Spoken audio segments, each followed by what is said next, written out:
Сыктывкаре прошел 4-й открытый кубок республики по бодибилдингу, бодифитнесу и фитнес-бикини. В этом году он собрал 39 спортсменов из Сыктывкара, Ухты, Воркуты, Печоры, Казани и Санкт-Петербурга.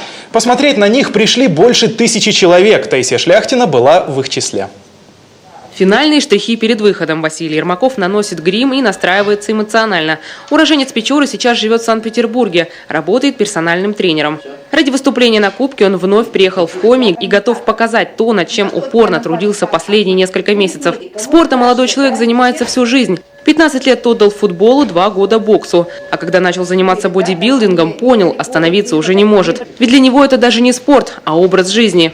Именно вот этот спорт, он по максимуму дисциплинирует человека, то есть показывает, насколько он может справляться с трудностями, дисциплинировать себя в питании, в режиме сна, в режиме тренировок. То есть здесь нет такого, что немного в сторону, немного туда, немного клубы, немного сбой в режиме. То есть здесь все должно быть четко. Пока зрители соревнуются на сцене в жиме лежа, а судьи готовятся оценивать первых участников, за кулисами кипит жизнь. Одни раскачивают мышцы, другие отрабатывают позы. Расслабляться перед выступлением в этом виде спорта не положено.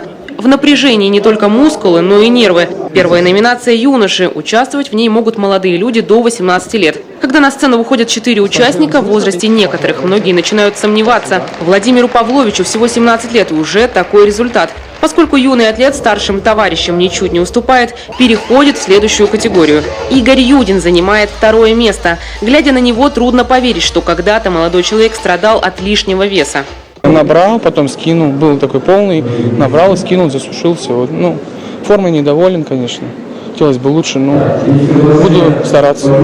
После юношей ребята постарше. Номинация «Юниоры» не только самая многочисленная, но и самая сложная для оценки. Судьи признаются, почти все участники подготовлены в равной степени. Чтобы все же поставить оценки, спортсменов просят позировать дольше обычного. Ну а произвольные программы не только мускулистых, но и артистичных спортсменов срывают шквал аплодисментов.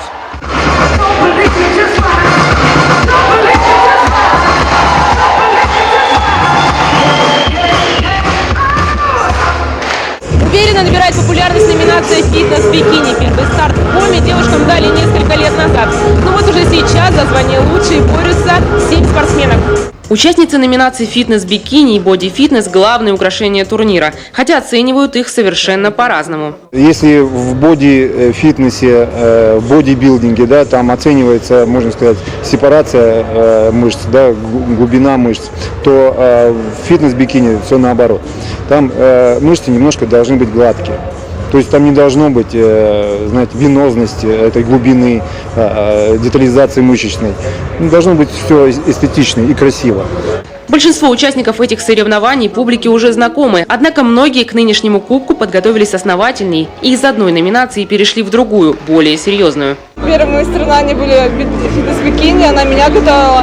И вот сейчас, мне кажется, что серьезнее боди-фитнес все-таки есть больше шансов на успех и как-то реализовать себя больше. В общем, так. Сложно ли было подготовиться? Сама сушка сложно, а процесс сам подготовки, тренироваться в тренажерной зале только кайф. Девушки признались, больше всего после выступления им хотелось отведать чего-нибудь вкусного. Однако победительницам запретные углеводы, похоже, не светят. Теперь их ждет Кубок России, который пройдет уже в конце апреля в Краснодаре. Таисия Шляхтина, Олег Костромин, телеканал Юрган, Сыктывкар.